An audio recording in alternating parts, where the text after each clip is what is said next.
Hi, I'm Mary Clendaniel, and today we're working with short hair, unleashing the versatility of your short hair. Today with Haley, our young model, we're going to be working on a close-cropped Audrey Hepburn style sophisticated do. So we've already prepped Haley's hair with a moisturizing, color-enhancing shampoo and conditioner, and we're going to go ahead in with a styling cream that has very little hold but a lot of shine. It's really important with short hair to keep your color shiny. Nothing too high contrast. Work the shine of your short hair. It really shows off the texture. So working that cream in from roots to ends all the way through her hair. All right, so we're going to go ahead and blow dry Haley's hair, and I am using my blow dryer on high heat and high air, and it's really important that you have a nozzle attachment to your blow dryer. The nozzle directs the airflow and makes it both more powerful and more controlled. So I'm following the natural head shape of Haley, over-directing the hair forward onto her face. The easiest way to do this is to keep the blow dryer on the hand of the side you're working on and just lean into it. I'm disregarding which side Haley's going to part her hair on, and we're just working both sides equally. Take extra care to pull the hair out around the ears. That's going to give you a little bit of extra fullness in through the sides. Hair tends to get caught up around the ears and get a little bit too peaky. You only want to keep your blow dryer on high heat and high air when you're moving pretty quickly through the hair. If you find yourself lingering in one spot too long, go ahead and take it down to more like a medium, and it will protect the condition of your hair.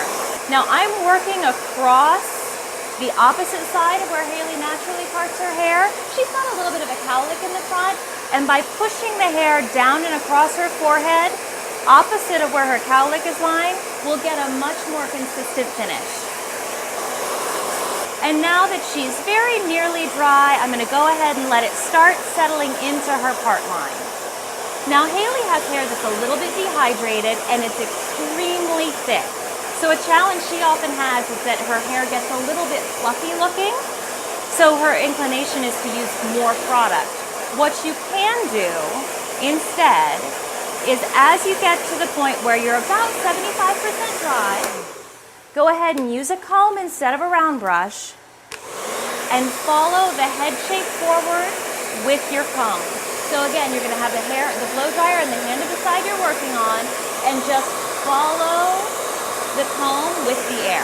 That's going to collapse the shape for us and put a lot more shine in without too much bend. And now as I'm working her part in there, I am taking a very deep side part. When you begin working on the side that you usually part your hair on, if you over-direct further than you're going to part it, when you lay your part in, you'll have a lot more volume on both sides. Again, just for a more consistent feel. Many people have a little bit of extra curl and texture at the nape of the neck. It can be a hard thing to manage for yourself. So an easy way to combat that is to reach up and drag your hair forward and run behind it with the blow dryer. So you're going to bring that hair at the nape forward, almost towards your ears, and that'll help pull out any extra curl or unwanted texture you may have. If your haircut isn't quite this short, you can still use this technique, and then at the very last moment, sweep your longer fringe over to the side. Haley's just about 100% dry. I'm going to go ahead and slip my blow dryer down to medium heat and medium power. All right, and she is all dry. And I'm going to use two products to finish Haley. Our first product is a cream shine pomade.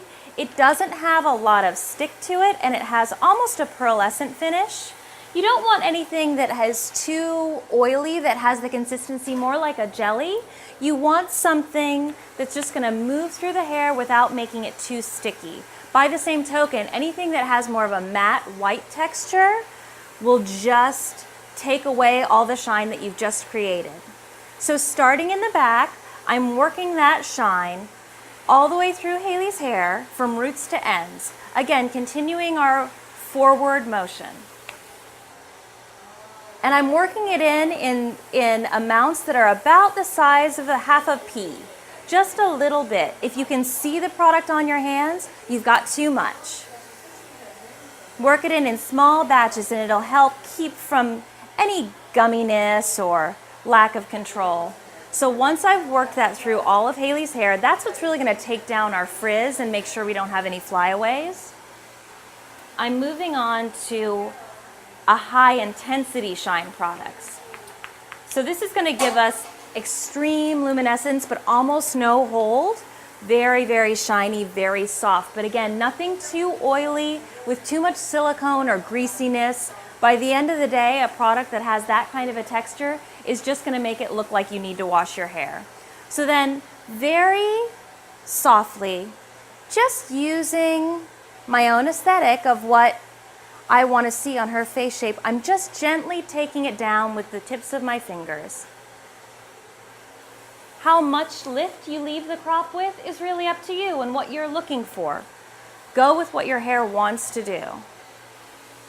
It's really important with short hair that you have the versatility to work the shape in whatever direction your hair wants to go in that day, keeping the lines of your cut a little more pointed, a little bit more feminine, only increase that versatility. So as you can see, Haley still has quite a few flyaways around her hairline, and I'd really like for her to be working an extremely sleek shape around her face. So what I'm going to do, with a little bit of hairspray on my comb, now this is a light hold hairspray, nothing too sticky.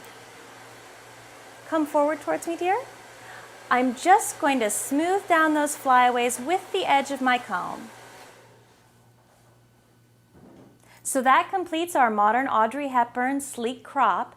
Coming up next, we're going to unleash the texture in Haley's hair and take her from daytime to nighttime.